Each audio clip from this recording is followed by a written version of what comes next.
सीवान की झारही नदी में ये युवक जान जोखिम में डालकर मौत की छलांग लगा रहे हैं। बाढ़ के पानी से इन दिनों नदियों में उफान है और अक्सर नदी और गड्ढे में डूबकर मौत की खबरें आती रहती हैं। इसके बावजूद ये युवक उफनाती नदियों में जानलेवा स्टंट करने से बाज नहीं आ रहे हैं। इन्हें रोका नहीं गया तो कभी भी बड़ा हादसा हो सकता है। न्यूज़ 18 भी इन युवकों से ऐसा स्टंट नहीं करने की अपील करता है।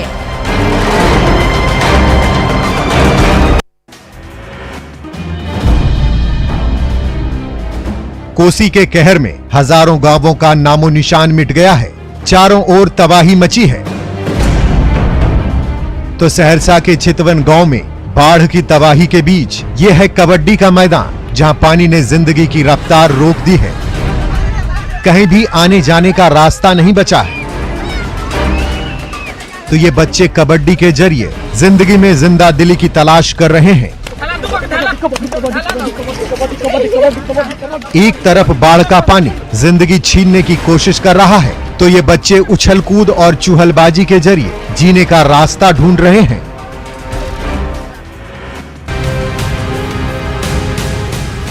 समस्तीपुर के बिथानपुर में जिंदगी आज भी नाव पर तैरती है, तो मांझी उसे पार लगाते हैं। सालों बीत गए, रेल लाइन बिछाने के लिए ये रेल पुल तो बना, लेकिन सरकारी बेरुखी के चलते उसे भी अधूरा छोड़ दिया गया। अब जब मानसून में करेह नदी ने उग्र रूप अख्तियार कर लिया है, ऐसे में अगर दवा लेनी है, स्कूल जाना है, शहर जाना है या फिर और कोई काम है, तो यही नाव आवागमन का एकमात्र जरिया रह गया है, जिस पर जिंदगी तैर रही है। साधन बस एक यही है, नाव साधन। और दूसरा कोई उपाय नहीं है। बच्चे भी जब भी जाते हैं पढ़ने के लिए तो साइकिल से आते हैं, नाव टपते हैं तब जाते हैं। वहाँ जाने का साधन अगर बाइक से भी जाना है तो नाव पे ही जाना पड़ता है। इसके अलावा कोई साधन, घूमने के लिए फिर 15 किलोमीटर घूमना पड़ जाता है हम लोग को प्रखंड जाने के लिए, मुख्यालय जाने के लिए। कैसे कटेगी जिंदगी, ये सवाल पूछ रहे हैं गोपालगंज के बाढ़ प्रभावित ये ग्रामीण। बाढ़ के पानी में इनका घर बार डूब चुका है और नेशनल हाईवे पर शरण लेनी पड़ी है, फिर भी परेशानी कम नहीं हुई है। एक तरफ बाढ़ का खतरा है तो मूसलाधार बारिश ने उनकी परेशानी और बढ़ा दी है। एक परिवार के इतने सारे सदस्यों ने छोटी सी झोपड़ी में शरण ले रखी है, लेकिन शायद प्रकृति भी उनका इम्तिहान ले रही है। दरभंगा में कमला बलान नदी पर बना जमींदारी बांध टूटने से गोपालपुर गांव में भारी तबाही मच गई है। बांध का पानी आसपास के घरों में तेजी से फैलने लगा है। घर, आंगन, सब कुछ बाढ़ के पानी में डूब गया है और यहाँ के बाशिंदे जिंदगी बचाने की जद्दोजहद में जुटे हुए हैं। पानी की रफ्तार इतनी तेज है कि बचना मुश्किल लग रहा है। ऐसे में अचानक आई विपदा से परेशान यहाँ के निवासी बाल बच्चे के साथ सुरक्षित ठिकाने की तलाश में जुट गए हैं। दारुस पंचायत का गोपालपुर गांव है, वार्ड नंबर 13। अभी जो फिलहाल आप देख रहे हैं, पूरी की पूरी नदी की धारा ही बदल गई है। ये पूरे ग्रामीण को ध्वस्त करने पर तुला हुआ है।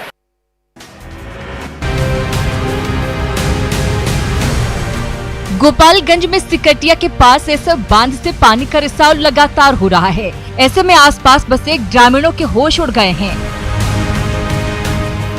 तटबंध टूटने की आशंका से ग्रामीणों ने ऊंचे स्थानों पर शरण ले रखी है।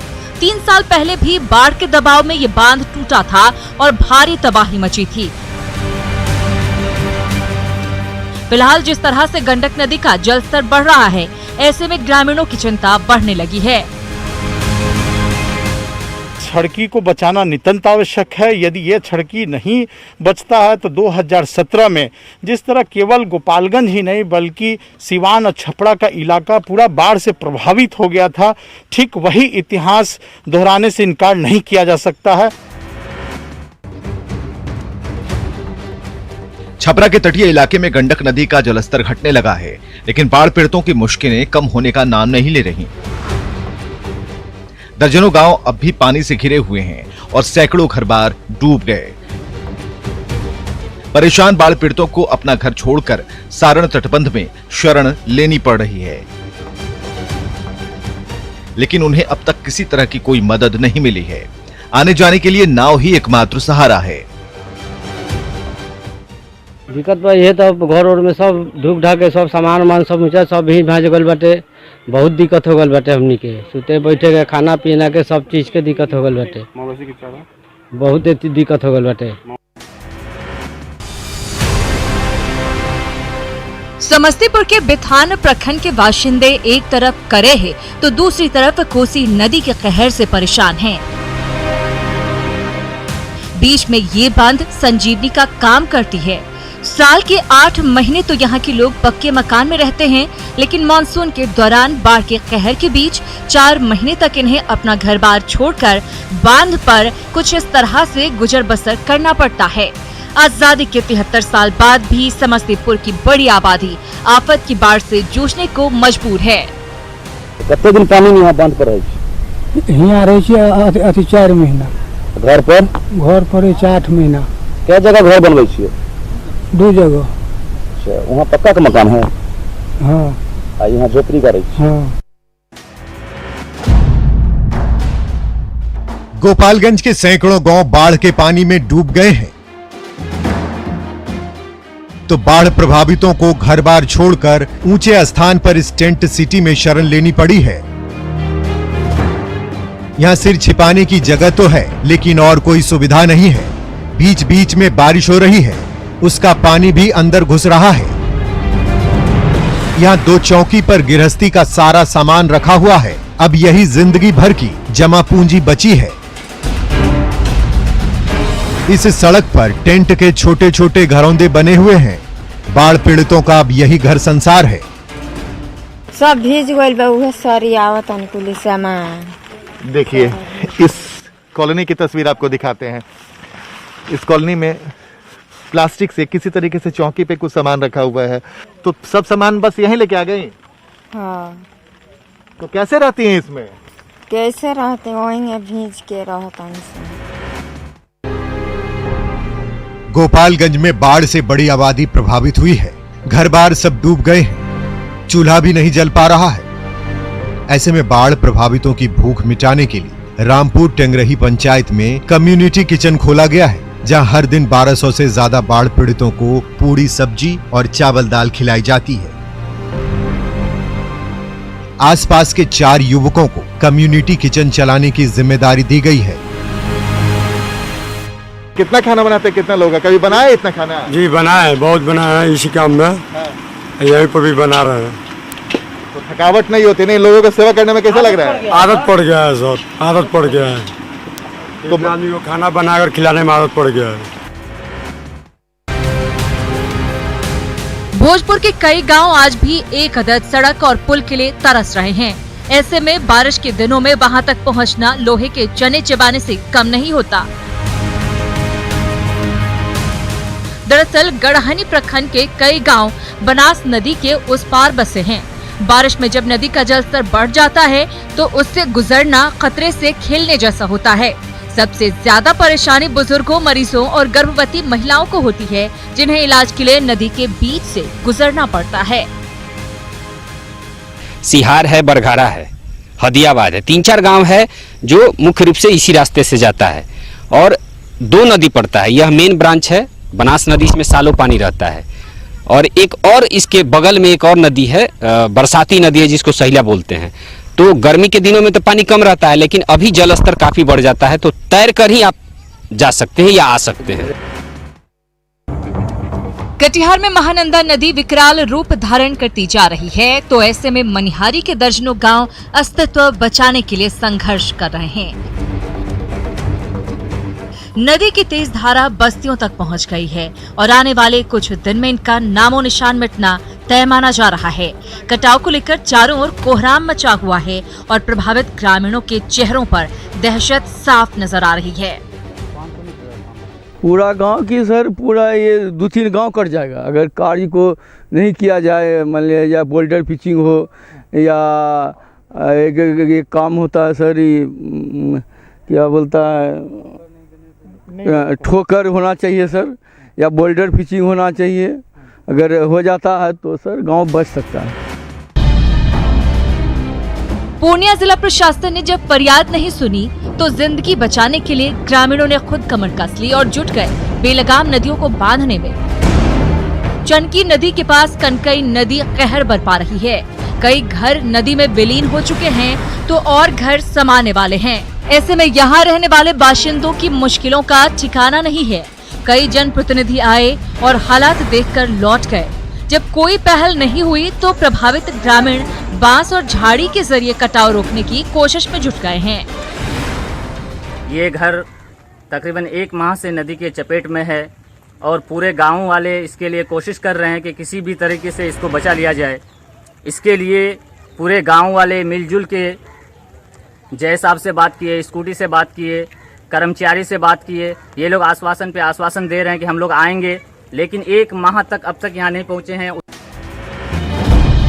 मुजफ्फरपुर में बागमती और लखनदेही नदियों के रिंग बांध के अंदर बसे गांव से अब बाढ़ का पानी कम हुआ है, लेकिन नई मुसीबत ये हो गई है कि यहाँ के चापाकल कीचड़ युक्त गंदा पानी उगल रहे हैं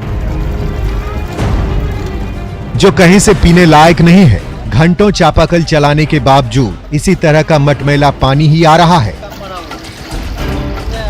ऐसे में बाढ़ की त्रासदी झेल रहे ग्रामीणों को पीने के लिए शुद्ध पानी नहीं मिल पा रहा है। हालांकि प्रशासन ने कार्रवाई का आश्वासन दिया है।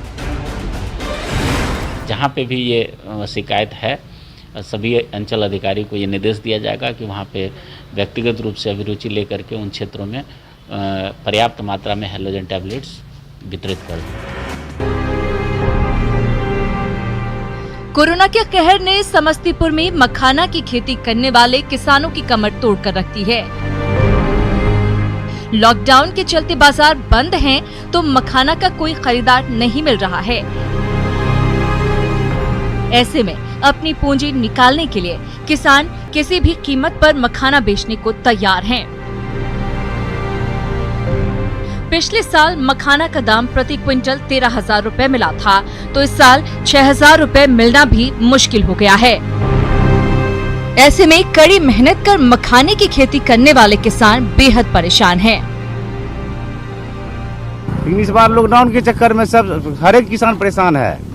इतना मखाना होगा, कोई व्यापारी आ ही नहीं रहा है, तो मखाना बिकेगा कहाँ से, किसान जिएगा कहाँ से। जितना किसान खेती किया है सब अपना आप को मर रहा है। बिहार के 8 जिलों में बाढ़ ने तबाही मचा रखी है, तो लखीसराय के किसान बारिश के लिए हर दिन आसमान की तरफ निहारते रहते हैं। जहां रोपनी हुई है वहां पानी की कमी के चलते धान की फसल पीली पड़ने लगी है और खेतों में दरारें आने लगी हैं।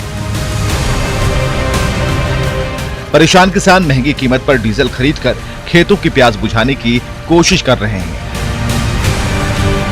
लेकिन इससे लागत काफी बढ़ गई। हम लोग डीजल चलाते मोल लाते काम कर रहे हैं, अपनी भी नहीं मिल रहा है। लॉकडाउन है, उधर से ठीक नहीं भी है अपना, तब तो काफी परेशानी पूरा परेशानी है। डीजल तो काफी महंगा, डीजल पूरा महंगा है। नक्सल प्रभावित घाटशिला के किसान घर में रखे धान को पश्चिम बंगाल के व्यापारियों को औने पौने भाव में बेचने को मजबूर हैं। पैसे आएंगे तभी तो पेट भरेगा। अगली खेती के लिए बीज और खाद खरीद पाएंगे। आसपास में कोई सरकारी लैंप्स नहीं है। ऐसे में किसानों को बंगाल के व्यापारियों के हाथों में अपनी मेहनत की फसल काफी कम कीमत में बेचनी पड़ती है। झारखंड सरकार ने अब तक घाटशिला के किसानों की समस्या पर ध्यान नहीं दिया है। बहुत बुरी परिस्थिति से काम कर पाते हैं हम लोग। कुछ चीज़ों की सुविधा नहीं है, खास करके लैंप्स का तो जरूरी है, और कुछ अन्य सुविधा भी उतने जारी मतलब सही नहीं है।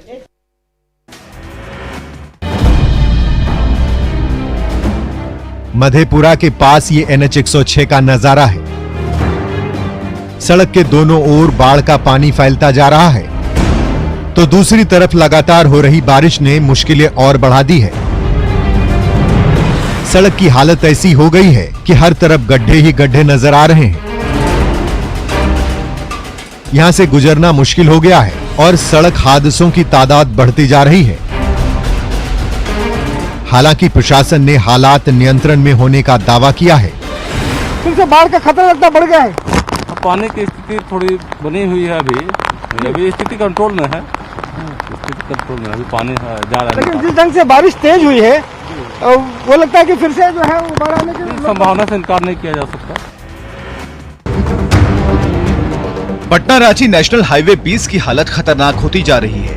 नालंदा के कंचनपुर पुल के पास सड़क की ये स्थिति हो गई है कि नीचे की जमीन खिसकती जा रही है और अंदर ही अंदर सड़क खोखला होता जा रहा है। हालांकि लॉकडाउन के चलते नेशनल हाईवे से गुजरने वाली गाड़ियों की तादाद फिलहाल कम है, वरना किसी बड़े हादसे से इनकार नहीं किया जा सकता। ये जो पटना से रांची जाने वाले जो NH-20 है, यहाँ पे कंचन पुल के पास में एक बहुत बड़ा एक गड्ढा हो गया है और ऊपर से तो रोड लग रहा है कि बना हुआ है, लेकिन अंदर से मिट्टी पूरी बह गई है और यदि इसकी मरम्मती तुरंत नहीं की जाती है और कोई लोडेड गाड़ी आती है तो बहुत बड़ी दुर्घटना हो सकती है। जामताड़ा के नए उपायुक्त फैज अहमद मुमताज स्कूटी पर चल पड़े विकास योजनाओं का जायजा लेने नारायणपुर के सुदूरवर्ती चरकी पानी गांव पहुंचे तो योजना का बोर्ड और मास्टर रोल नदारद मिला। ठेकेदार ने बागवानी योजना के तहत लगे आम के पेड़ के पास गड्ढा खोद दिया था। तत्काल जूनियर इंजीनियर और रोजगार सेवक को कड़ी फटकार लगाई। बीडीओ से भी कह दिया टारगेट पूरा करने के लिए योजना न चलाएं, जरूरतमंदों को विकास योजना का लाभ दिलाएं। बोकारो में लॉकडाउन के दौरान घर लौटे मजदूरों को रोजगार देने के लिए प्रशासन ने कमर कस ली है। घर लौटे मजदूरों का ब्यौरा वेबसाइट में दर्ज किया गया है ताकि सरकारी विभाग और निजी कंपनियां अपनी जरूरत और क्षमता के हिसाब से मजदूरों की तलाश कर सकें। यही नहीं, गांव में मनरेगा का काम तेज कर दिया गया है, जिसमें हजारों मजदूरों को रोजगार मिला हुआ है। यही वजह है कि मजदूरों को रोजगार देने में बोकारो जिले को पहला स्थान मिला है। 365 एकड़ भूमि में हम लोगों ने कार्य प्रारंभ कर दिया है और आने वाले 10-12 दिनों में हम लोग प्रयास करेंगे कि जो लक्ष्य है उसको प्राप्त कर लें। पाकुड़ में पत्तों के प्लेट के सहारे ये आदिवासी महिलाएं अपनी जिंदगी की रोशनी तलाश रही हैं। कल तक रोजी रोजगार के लिए जूझ रही इन महिलाओं को सबसे पहले सखी मंडल से जोड़ा गया।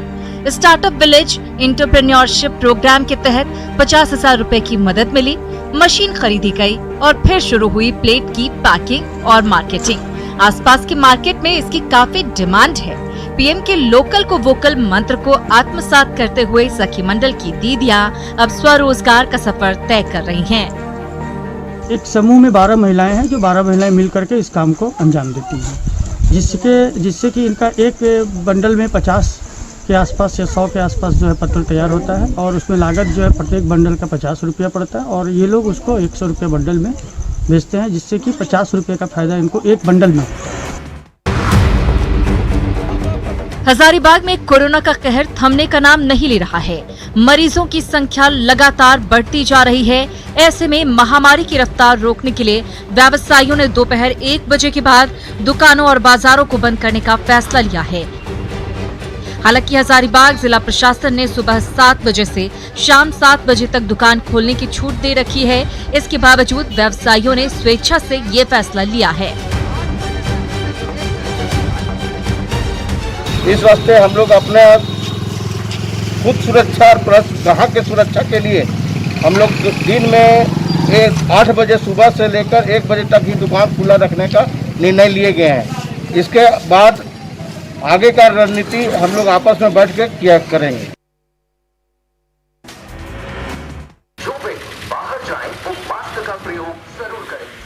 लोहर नगरी में कोरोना वायरस तेजी से फैल रहा है।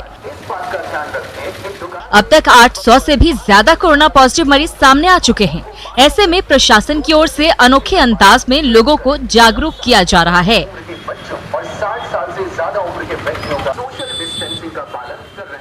कई बस्तियों में प्रचार गाड़ियां घूम रही हैं, तो शहर के चौक चौराहों और बाजार में लाउडस्पीकर और बड़े-बड़े टीवी स्क्रीन लगाए गए हैं। इसके जरिए आम लोगों को कोरोना से बचने के लिए आगाह किया जा रहा है।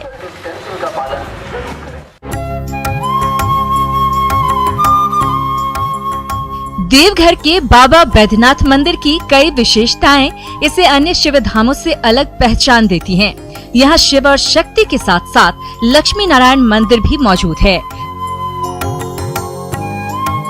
तो सनातन धर्म की शैव, शाक्त और वैष्णव तीनों धाराओं का ये संगम भी है।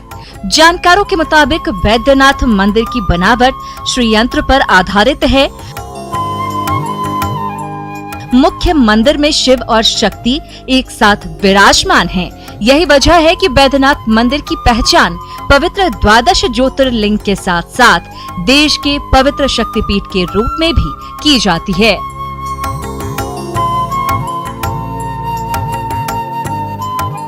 इसी पूजा करने से चारों पदार्थ प्राप्त होता है। काम, क्रोध, लोभ, मोक्ष की प्राप्ति होती है। कली केवल एक नाम आधारा, उतरा ही नर भव सिंधु अपारा। इनके नाम मात्र से भव सिंधु अपार हो जाएगा।